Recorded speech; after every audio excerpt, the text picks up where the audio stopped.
ఓం నమో వెంకటేశాయ. ఈరోజు one టౌన్లోని last అనమాట, ఇంకా పోస్ట్ ఆఫీస్ దాటి వెళ్ళిపోవాలి. అక్కడ చాలా పురాతన కాలం నాటి వెంకటేశ్వర స్వామి దేవాలయం అండి. వైకుంఠ ఏకాదశి సందర్భంగా ఇక్కడికి అయితే రావడం జరిగింది. ఎందుకంటే చాలా మహిమ ఉంటుందండి ఇక్కడ. అలాగే ఇక్కడికి వస్తే చాలా సాటిస్ఫాక్షన్ అనిపిస్తుంది. ఆ దర్శనము ఎంత హ్యాపీ అనిపిస్తుంది అంటే చాలా తృప్తిగా కూడా అనిపిస్తుంది.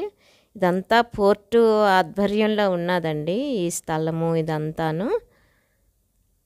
ఇక్కడ లారీలు ఎక్కువ తిరగడం వల్ల కొంచెం పొల్యూషన్ ఉంటుంది. దానివలన కొంచెం రద్దీ అయితే తగ్గిందనే చెప్పాలి ఒకప్పటికన్నాను.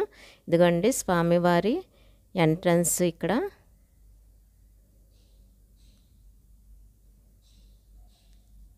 ఇక్కడంతా పార్కింగ్కి దానికి కూడా ప్లేస్ చాలా చక్కగా ఎక్కువే ఉంది.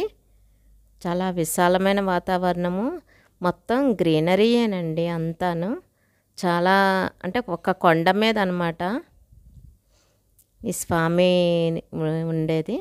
అయితే చూడండి, స్టార్టింగ్లోనే ఏనుగులు, చిన్నప్పుడు ఆ ఏనుగు పైకి ఎక్కి గెంతులేసి ఆడుకున్నాము అవన్నీ గుర్తొస్తున్నాయి. ఫస్ట్ వినాయక దర్శనం అండి. ఇక్కడ వినాయకుడికి నిలువునామాలు పెడతారు. నాకు అదే అనిపించింది, ఏంటి నిలువునామాలు పెట్టారు? మామూలుగా వినాయకుడు అంటే శివుడు కుమారుడు కదా, ఇలా అడ్డంగా పెట్టాలి కదా నామాలు అని చెప్పేసి పంతులు గారిని అడిగితే, ఇక్కడ విష్ణు దేవాలయం కదా, ఇలాగే పెడతారు నిలువుగా అనేసి చెప్పారు. కొంచెం లోపలికి ముందుకు వెళ్ళామంటే ఇదిగోండి తులసి మొక్కలు, అలాగే ఒక పక్క వెంకటేశ్వర స్వామి పెయింట్ వేసి ఉంటుందండి. చాలా బాగుంటుంది ఆ పెయింట్, ఎప్పుడు చూస్తూ ఉంటాను. ఎవరో బి జ్యోతి అట ఎవరో అది పెయింట్ వేసిన వాళ్ళు. అక్కడ స్వామికి కుంకుమ బొట్లు అయ్యి పెట్టి పూజలు అయ్యి చేసేస్తున్నారు. మెట్లు అయితే కొంచెం ఎత్తుగా ఉంటాయి. ప్రతి వారం ప్రతి సాటర్డే వచ్చేవాళ్ళం అండి. ఈ మెట్లకి భయపడే కొంచెం వచ్చి తగ్గించేసాము. చూడండి తల్లి ఇద్దరు కొడుకులు చక్కగా పసుపు కుంకుమ పెట్టి సాయం చేస్తున్నారు.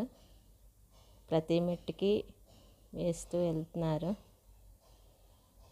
ఇక్కడ టిక్కెట్లటండి. శీఘ్ర దర్శనం 20 రూపాయలు. మా వారు తీసేసుకుంటున్నారు, మరి ఏ దర్శనంకి తీసుకుంటున్నారో తెలీదు. అటువైపు మెట్లు దిగుతున్నారు కదా, అది ఉత్తర ద్వారం ద్వారా దిగుతున్నారండి. ఈరోజు వైకుంఠ ఏకాదశి కదా, వైకుంఠ ఏకాదశి రోజు ఉత్తర ద్వారం ద్వారా వస్తారు బయటికి. లోపలికి వెళ్ళినప్పుడు తూర్పు ద్వారం ద్వారా వెళ్తారు. ఇక్కడ ఆంజనేయ స్వామి అండి. ఇక్కడ హనుమాన్ చాలీసా రాసి ఉంటుంది. ఎప్పుడైనా వెళ్ళినప్పుడు కాస్త తీరుబడిగా ఉంటే మాత్రం చదివేసే వెళ్తాము. ఆంజనేయ స్వామిని దర్శించుకొని అప్పుడు కొండ మీదకి వెళ్తాం అన్నమాట. వినాయకుడి దర్శనం అయింది, నెక్స్ట్ ఆంజనేయ స్వామి దర్శనం కూడా అయ్యింది కదా.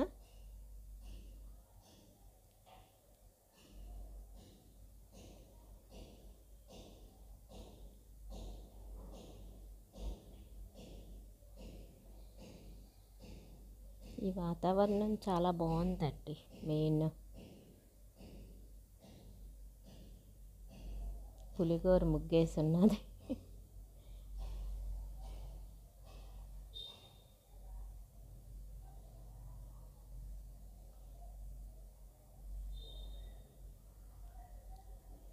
పోర్ట్ వాళ్ళ బెల్ట్ అండి అది. అలా బెల్ట్ రన్ అవుతూనే ఉంటుంది ఎప్పుడు. అది కళ్యాణ మండపం, పోర్ట్ ఈ కోవెల తాలూకా కళ్యాణ మండపం. ఇది ఊరికి బాగా చివరి అయిపోయిందండి. ఒకప్పుడు ఊరిలో ఉన్నట్టే ఉండేది, కానీ ఇప్పుడంతా ఊరంతా అటు ఇంప్రూవ్ అయిపోవడం వలన ఇటు కొంచెం డల్ అయింది. అదే కాక ఇటు లారీలు ఎక్కువ తిరగడం వలన పొల్యూషన్ కూడా ఉంటుంది కొంచెము. బీచ్ అండి, బీచ్ పక్కనే భలే ఉంటుంది అసలు కోవెల. చూడండి మా వారు వెయిట్ చేస్తున్నారు అక్కడ. ఇది పంతులు గారు ఉండే చిన్న ఇల్లు. ఇంకా మెట్లకి ఇటువైపు అటువైపు సింహాలండి. ఇక్కడి నుంచి మెట్లు కొంచెం కష్టమే, మోకాళ్ళ పర్వతం ఎక్కినట్టే అనిపిస్తుంది. కొంచెం ఎత్తు మెట్లు, కాకపోతే అక్కడ ఉన్నన్ని మెట్లు ఉండకపోవచ్చు, కానీ కొంచెం ఎత్తు మెట్లే. మా వారు కాసుకొని ఉన్నారు అక్కడ, నేను ఎక్కడ పడిపోతానో జాగ్రత్తగా తీసుకెళ్ళాలని. నేను ఈ లోపల ఇక్కడ షూట్ చేయడానికి వస్తున్నసరికి ఇటు వచ్చేసారు. ఎందుకంటే చిన్న బోట్ వెళ్ళిపోతుంది కదా, బాగుంది కదా ఇది, చాలా బాగుంటుంది అసలు ఈ క్లైమేట్, ఈ ఏరియా. పైన దుర్గా టెంపుల్ ఒకటి ఉంటుందండి, ఒకప్పుడు కనిపించేది క్లియర్గా, ఇప్పుడు చెట్లు అయ్యి కప్పేసినట్టుగా ఉంది. కానీ ఆ కొండ మీద దుర్గా టెంపుల్ పడవ దాటి వెళ్ళే వాళ్ళమే. ఇక్కడి నుంచి అక్కడికి పడవ రెగ్యులర్గా ఉండేది. ఇప్పుడు ఏంటంటే దేవీ నవరాత్రులప్పుడే వేస్తున్నారు అక్కడ, ఎందుకంటే సెక్యూరిటీ పర్పస్ చాలా ఇబ్బంది పడుతున్నారు పోర్టు వాళ్ళు. ఇంకా మామూలుగా రెగ్యులర్గా ఆపేసి, చిన్నపిల్లలు చూసారా ఎలా చూస్తున్నారు, ఎక్కడికక్కడ ముగ్గులు అవి వేసి చాలా బాగా ఉంచారు కోవెల. ఇదిగోండి మళ్ళీ ఎక్కేద్దాం మోకాళ్ళ పర్వతం.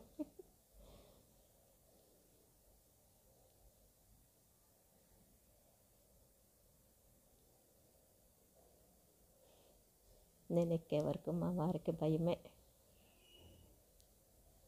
కోవిల్లోకి ఎంటర్ అయిపోతున్నామండి. గంట స్తంభం ఎదురుగాను.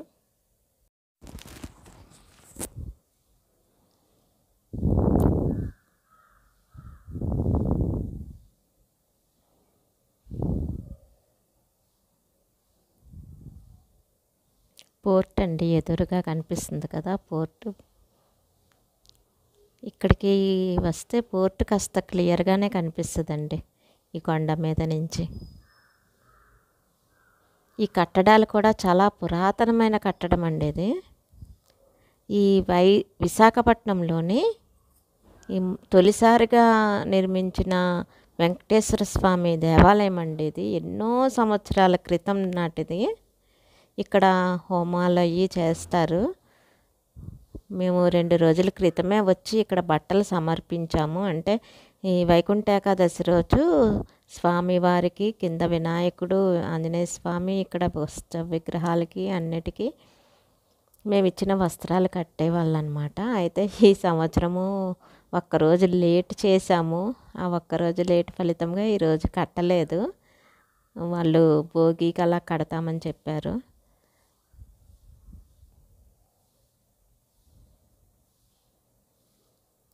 చూసారా బీచ్ అది ఎంత బాగా కనిపిస్తుందో. పిల్లలు ఎంజాయ్ చేస్తారండి, చిన్నపిల్లలు. మేము చిన్నప్పుడు బాగా ఎంజాయ్ చేసేవాళ్ళం. ఇక్కడ కొబ్బరికాయ అది కొట్టడానికి పంతులు గారు ముందే కొట్టేస్తున్నారు.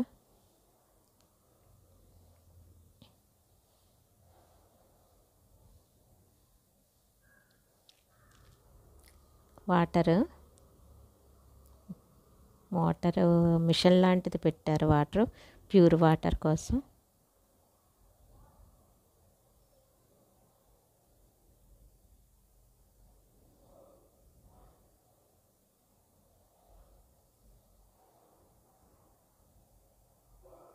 తులసి దగ్గర పూజలు అవి చేస్తున్నారండి.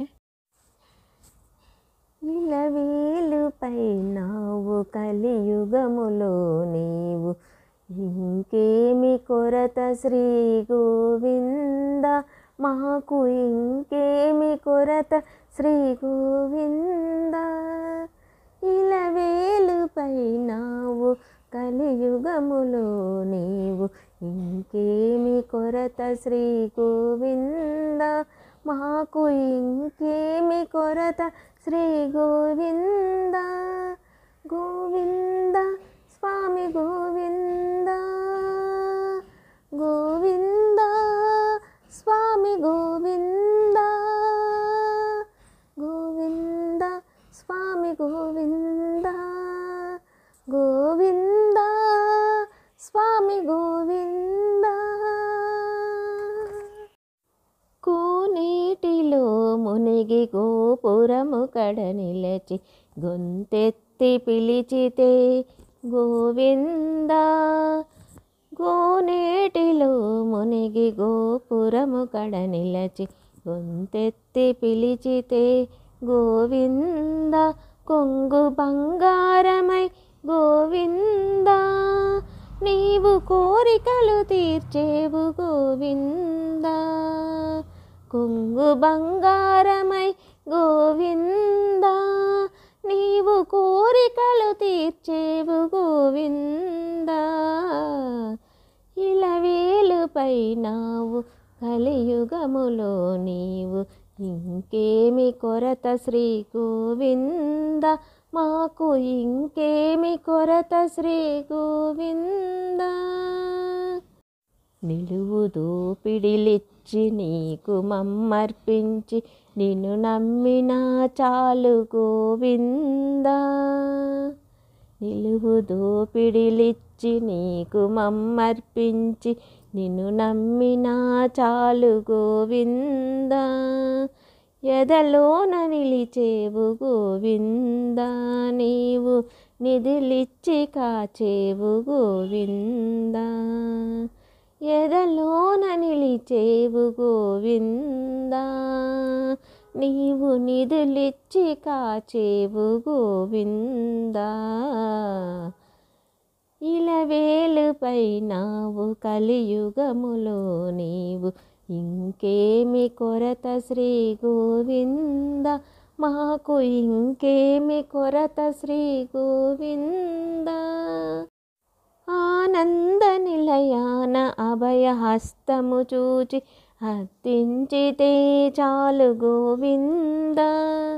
ఆనంద నిలయాన అభయహస్తము చూచి హత్తించితే చాలు గోవింద. ఆత్మలో నిలిచేవు గోవింద, నీవు అమరత్వమిచ్చేవు గోవింద.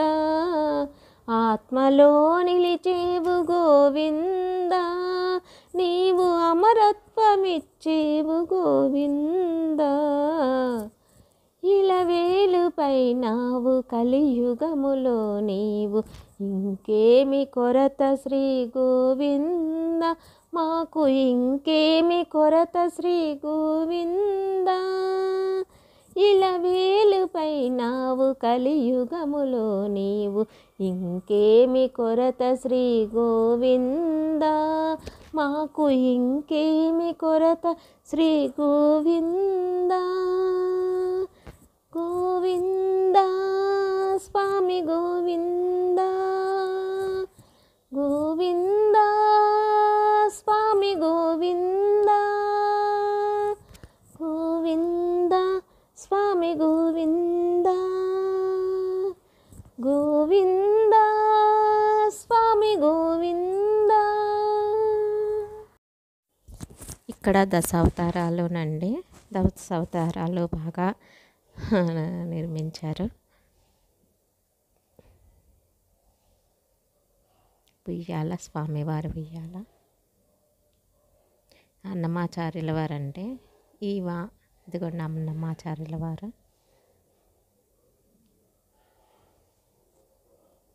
ఆండాలమ్మవారండి. ఇక్కడ ప్రసాదం ఇస్తున్నారు.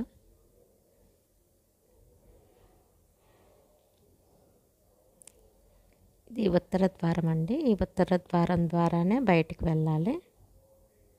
ఈ వైకుంఠ ఏకాదశి స్పెషల్ అనమాట. ఇప్పుడు నాకు కూడా బొట్టు పెట్టారు, గంధం రాశారు, పుస్తులకి పసుపు ఇచ్చారు.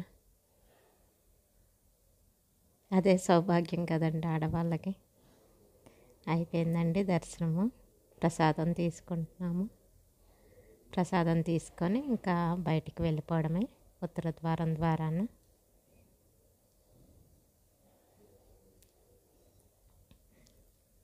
ఈరోజు చూడడానికి రాలేకపోయిన వాళ్ళందరికీ కూడా చూపించడానికి ఈ ఉత్తర ద్వార దర్శనం అండి.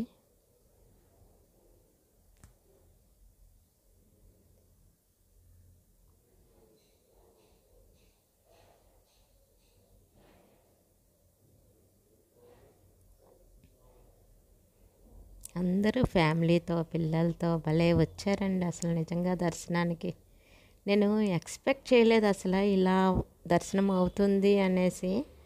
నేను అసలు మీరు వెళ్ళండి వెళ్తానంటే అని అనేసాను, కానీ నాకెందుకో రావాలి, సరే ఒకసారి వెళ్దాము. నిజానికి నేను వీడియో కోసం వచ్చినట్టు వచ్చాను. ఈ అబ్బాయి ఎవరో టాటా చెప్పేసి వెళ్తున్నాడు. మీకు ఇలా మంచి మంచి వీడియోలు మీకు చూపిస్తానండి. ఇక్కడికి రాగలవచ్చు, రాలేకపోవచ్చు. ఒకవేళ రాలేకపోయినా ఉపయోగపడుతుంది కదా, అందుకని కొంచెం సబ్స్క్రైబ్ చేసుకోండి, లైక్ చేయండి. ఎవరికైనా పంపించాలనుకుంటే మీ ఫ్యామిలీ మెంబర్స్కి, ఫ్రెండ్స్కి పంపించండి, వాళ్ళు కూడా ఎంజాయ్ చేస్తారు. వీళ్ళెవరో దేవస్థానం వాళ్ళేమో వాటరింగ్ అది చేస్తున్నారేమో అని అనుకొని ఈవిడ్ని అడిగాను. ఈవిడ ఏం చెప్తారో చూద్దాం. మీరు ఇక్కడ దేవస్థానం వాళ్ళ? మామూలుగా మొక్కలు ఏమైనా ఉంటే తెచ్చి వేస్తుంటాను.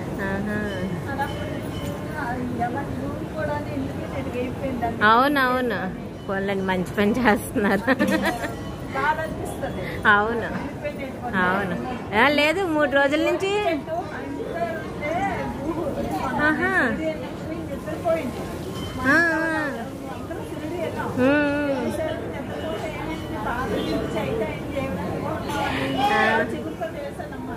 పెరుగుతుంది, బాగానే పెరుగుతుంది. పోనీలేండి.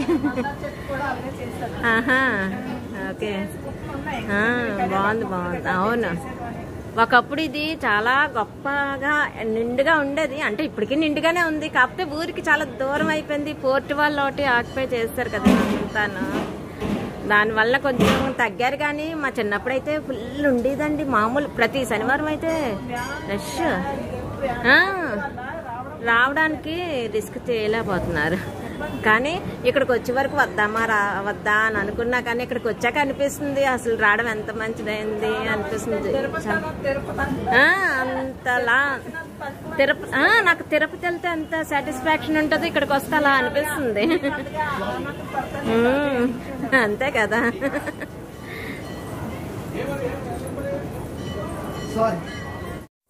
నా సబ్స్క్రైబర్స్ కొందరు అడుగుతున్నారు, ఇంగ్లీష్లో మాట్లాడుతున్నారు, ఇంగ్లీష్ వర్డ్స్ ఎక్కువ యూస్ చేస్తున్నారని. కానీ అలవాటు అయిపోయింది, కొంచెం నెమ్మదిగా మార్చుకుంటానండి. ఎందుకంటే నేను పక్కా తెలుగు మీడియము, తెలుగులోనే నేను తెలుగులో కవితలు అలాంటివి కూడా రాసే ప్రయత్నం చేస్తూ ఉంటా, కథలు రాస్తూ ఉంటా. కానీ ఏంటో ఇంగ్లీష్ వర్డ్స్ ఎక్కువ వస్తున్నాయి. నేను అసలు మానేద్దామన్నా కూడా అది నా వల్ల అవ్వటం లేదు. ఎందుకండి ఉత్తరద్వార దర్శనం, ఉత్తర గుమ్మం నుంచి బయటకు వచ్చాము, మీరు కూడా దర్శించుకోండి. కొండ దిగిపోయా మొత్తానికి. ఈ పక్కన ఏంటంటే ప్రసాదాలు పంచుతున్నారు, ప్రసాదము పులిహార పంచుతున్నారండి వచ్చిన వాళ్ళందరికీ కూడాను. చూశారు కదా వెనక లారీలు వెళ్తున్నాయి. ఈ లారీలు, అక్కడ రైలు పట్టాలు కూడా ఉంటాయి, రైలు కూడా వెళ్తుంటుందండి అటువైపు నుంచి.